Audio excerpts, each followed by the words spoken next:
Assalomu alaykum do'stlar. Kechlikinglar xayrli bo'lsin. Bugun biz birlikda Adil Abdurahmon tag'a fanniy hikoyalardan Oshko'z maymun degan hikoyani anglamdik. Undaqda omoqlarimning quliqi menda bo'lsin. Hikoya Oshko'z maymun. Bir kuni maymunjon do'stlar bilan meyvalik bog'ga o'yin qilib yuribdi. May bog'lab pishib ketgan meyvelarni ko'rgan maymunjon va uning do'stlari xushalliqida meyvalik daraxtlarga yamishib chiqibdi-da, shaxlardagi meyvelarni hoppula-shoppula yeyishga boshlabdi. "Demancha oshkozlik qildisizlar, aldirmay yesanglarmi yedi-dug'i sizlarga?" debdi shaxta o'ltirgan sig'izxon sharaqlab. "Shuni demamsiz?" debdi sig'izxonning yenidagi shaxta o'ltirgan qari to'rg'ay. "Bu maymunlar ajab oshkozgan. Go'limga turib qolarmi demay og'ziga ko'plab tiqiyotganini qaramamdigan. Hey!" "Mashindaq chaynama yutdiyvaz, oshqozni og'irmamdikina?" Sig'izxon qari to'rg'ayning so'zini tasdiqlab beshini langishtirdi. Xotirjam bo'linglar, bizga hech nima bo'lmaydi. Biz yemaklikni mushundaqcha apula-shapula yeymiz." debdi maymunjon qo'lidagi shaptuni urqidan ochirtib aytib. "Bu qiliqinglar faqat bo'lmabdi juma maymunjon," debdi sig'izxon ayiblash nazari bilan maymunjonga qarab. "Yemaklikda mushundaq yeb, oshqozninglarni ayrilsizlar-ku oxiri, ha?" "O'nsirmang," debdi maymunjon meva yegash kulib turib. "Biz yemaklikni oldirib og'zimizga solgan bilan shu hamon yutmaymiz juma. Shunga oshqozimizning yuki eg'irlab ketmaydi. Qiziq gap bo'ldi-da bu. Qarab tursam shuncha ko'p meva yedinglar, yutmasanglar mevlar og'zinglarga qandoq botadi?" debdi qari to'rg'ay hayron bo'lib.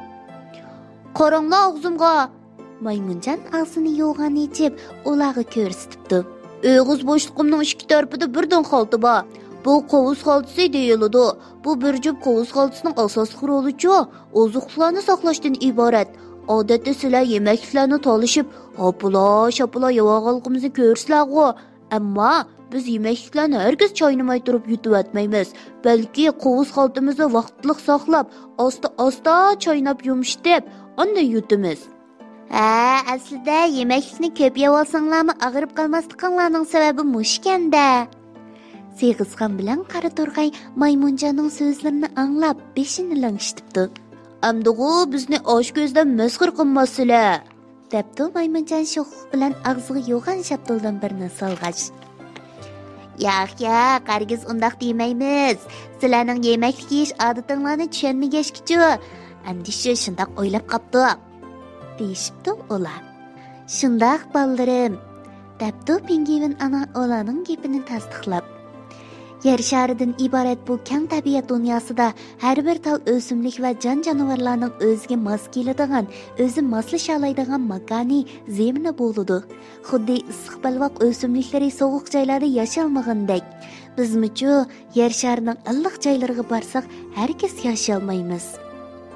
Pingvin bolalari apisining cho'nqur ma'nili so'zlaridan hayotlikning qonuniyatini tushungandek bo'lib, so'qchoq siliq boshlarini langishtirdi. Omoqlarim, bu hikoyadan maymunlarning yemaklikni ko'p yeb olsa-mu og'rib qolmasligining sababini bilib oldinglarmi? Bilib olgan bo'lsanglar, biz bu bilimimizni do'stlarimizga so'zlab beraylik-jimi? Undaqda oxirda dillalar hadanglarga agishib, tuvandagi balalar qo'shqini o'rganinglar, ha? Balalar qo'shqi aqlliq yeyishu. Aram alayli, qani birdam aram alayli.